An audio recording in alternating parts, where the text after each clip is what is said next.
अस्सलाम वालेकुम। आज की फिफ्थ लैब में हम लोग देखेंगे डायोड क्लैम्पर किस तरह से कैसे काम करता है और इसको हम किस तरीके से मल्टी सिम में इम्प्लीमेंट कर सकते हैं।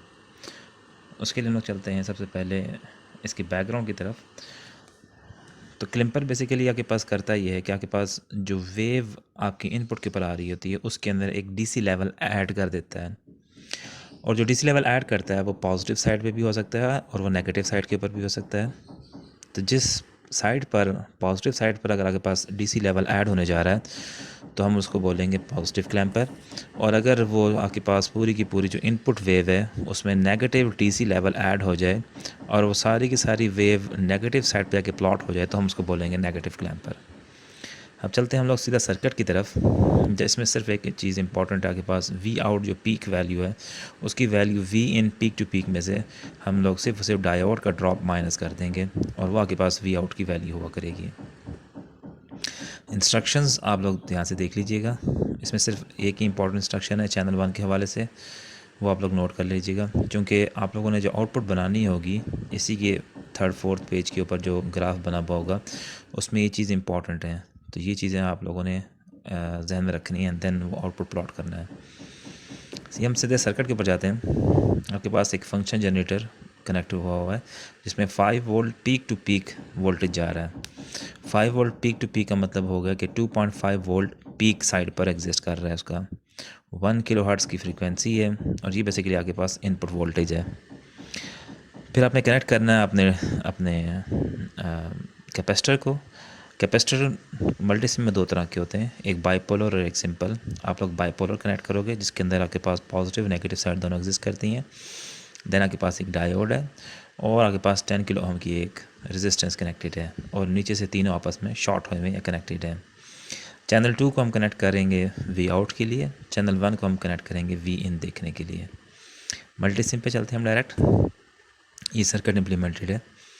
जो आपके पास कैपेसिटर है, मैं आपको एक दफ़ा जैसे दिखा दूं कि जो कैपेसिटर आपके पास आता है, दो तरह के कैपेसिटर एग्जिस्ट कर रहे होते हैं।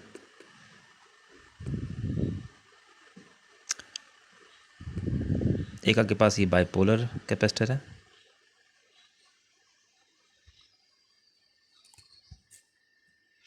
और दूसरा के पास सिंपल कैपेसिटर है जिसमें दोनों वायर जो दोनों उसकी सिंबल बने हुए स्ट्रेट लाइंस हैं। तो आपने कैपेसिटर दूसरा वाला इलेक्ट्रोलाइट यूज़ करना है जिसके अंदर आपके पास पॉजिटिव और नेगेटिव साइन दोनों डिस्प्ले हो रहे होंगे। तो अपने नेगेटिव साइड कनेक्ट करनी है फंक्शन जनरेटर के पॉजिटिव साइड के ऊपर। फंक्शन जनरेटर की आपके पास 2.5 वोल्ट की पीक है, 1 किलो हर्ट्ज़ की फ्रीक्वेंसी है, ये सेटिंग हमारी बिल्कुल ठीक है। एंड देन हमारे पास ये डायोड कनेक्टेड है और साथ में हमने पैरेलल के अंदर हम लोगों ने R1 10 किलो ओम की रेजिस्टेंस कनेक्ट कर दी है। जो ऑसिलोस्कोप है उसका चैनल 1 कनेक्टेड है सीधा पॉजिटिव प्रोब के ऊपर और चैनल 2 कनेक्टेड है हमारे R1 के ऊपर। बट चूँकि ये सारा का सारा सिंगल नोड है, मैंने इसकी जस्ट पे क्लिक करके इसका नेट का कलर चेंज कर दिया था ताकि मुझे पता लग जाए कि ये मेरी इनपुट रेड वाली है और मेरी आउटपुट जो है वो येलो वाली है। तो इस वायर के साथ ये वोल्टेज जहाँ जहाँ एग्जिस्ट कर रहा है उसने उस सब को येलो कलर दे दिया है। इसलिए आप परेशान ना होना कि ये वायर आगे तक येलो कलर की क्यों होने जा रही है जबकि हमने सिर्फ R1 को किया था। एंड देन ए और बी को मैंने शॉर्ट कर दिया। आप नहीं भी करोगे शॉर्ट तो ये फिर भी काम कर जाता है, क्योंकि हमने लास्ट टाइम भी देख लिया था ये कि आप सिर्फ एक को ही अगर ग्राउंड कर दोगे तो वो दूसरा बाय डिफ़ॉल्ट उसी को अपना ग्राउंड कंसिडर करता है। But to be safe side हमने दोनों ग्राउंड कर दिया और ये आपके पास ग्राउंड कनेक्टेड है और ग्राउंड आपके पास सीधा फंक्शन जनरेटर के नेगेटिव टर्मिनल के साथ कनेक्ट हुआ है। अब इसको हम रन करते हैं, प्ले करते हैं और ऑसिलोस्कोप के ऊपर आउटपुट देखते हैं। अब हम फर्स्ट साइकिल को आप रिमूव फ़िलहाल आप छोड़ दो, फर्स्ट साइकिल से ऑनवर्ड देखें। आपके पास जो अच्छा ये मैंने सेटिंग थोड़ी सी चेंज की हुई है। 1 बॉक्स 5 वोल्ट को इधर भी मैं 10 वोल्ट को कर देता हूँ। तो जो वेव की शक्ल या जो वेव आपके पास इस डीसी लाइन या ज़ीरो लाइन के ऊपर और नीचे 2.5 वोल्ट ऊपर था, 2.5 वोल्ट नीचे एग्जिस्ट कर रहा था, अब ये सारी की सारी के अंदर 2.5 वोल्ट का शिफ्ट आ गया और वो चली गई ये सारी की सारी ज़ीरो लाइन से ऊपर प्लॉट होने जा रही है। लेकिन जो ज़ीरो लाइन से ऊपर प्लॉट होने जा रही है, अगर आप उसकी वैल्यू देखोगे तो उसकी वैल्यू पॉजिटिव पीक के ऊपर एग्जैक्ट आपको 5 वोल्ट नहीं मिलेगी, आपको उसमें से कुछ ड्रॉप माइनस होता हुआ नज़र आएगा। और वो ड्रॉप कितना होगा वो 0.7 वोल्ट का ड्रॉप होगा, जो कि बेसिकली आपके इधर नेगेटिव साइकिल में डिस्प्ले होने जा रहा है। सो आपके पास नेगेटिव साइकिल के अंदर यहाँ पर जो वोल्टेज आने जा रहा है चैनल 2 के ऊपर,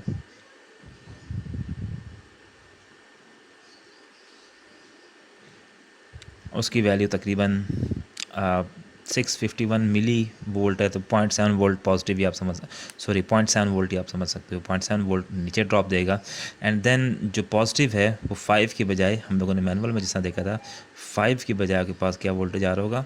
चूँकि पीक टू पीक इसने कहा था फार्मूले में, आपने पीक टू पीक वैल्यू रखनी है यहाँ पर।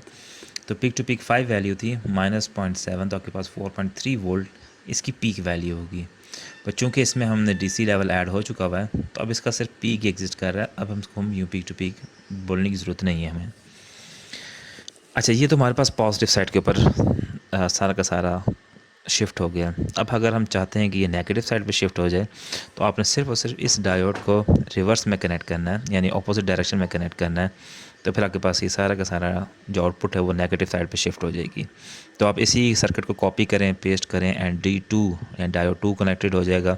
डायोड 2 को आप रिवर्स कर दें तो ये सारा का सारा प्लॉट नीचे की तरफ होना शुरू हो जाएगा।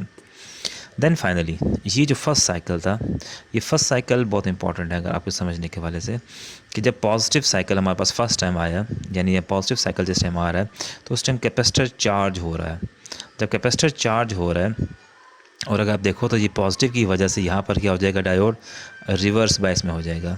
इट मीन्स कि यहाँ पे आपके पास आउटपुट नहीं आएगी और सारा का सारा कैपेसिटर अपने क्रॉस ड्रॉप ले लेगा और ये चार्ज हो जाएगा। एंड देन नेगेटिव साइकिल में क्या होगा, नेगेटिव साइकिल के अंदर ये जो डायोड है ये फॉरवर्ड बायस में हो जाएगा और फॉरवर्ड बायस में होने की वजह से ये 0.7 वोल्ट का ड्रॉप लेगा और R1 के अक्रॉस आपके पास 0.7 वोल्ट आना स्टार्ट हो जाएंगे, जो कि ये येलो सा 0.7 आने लगा था।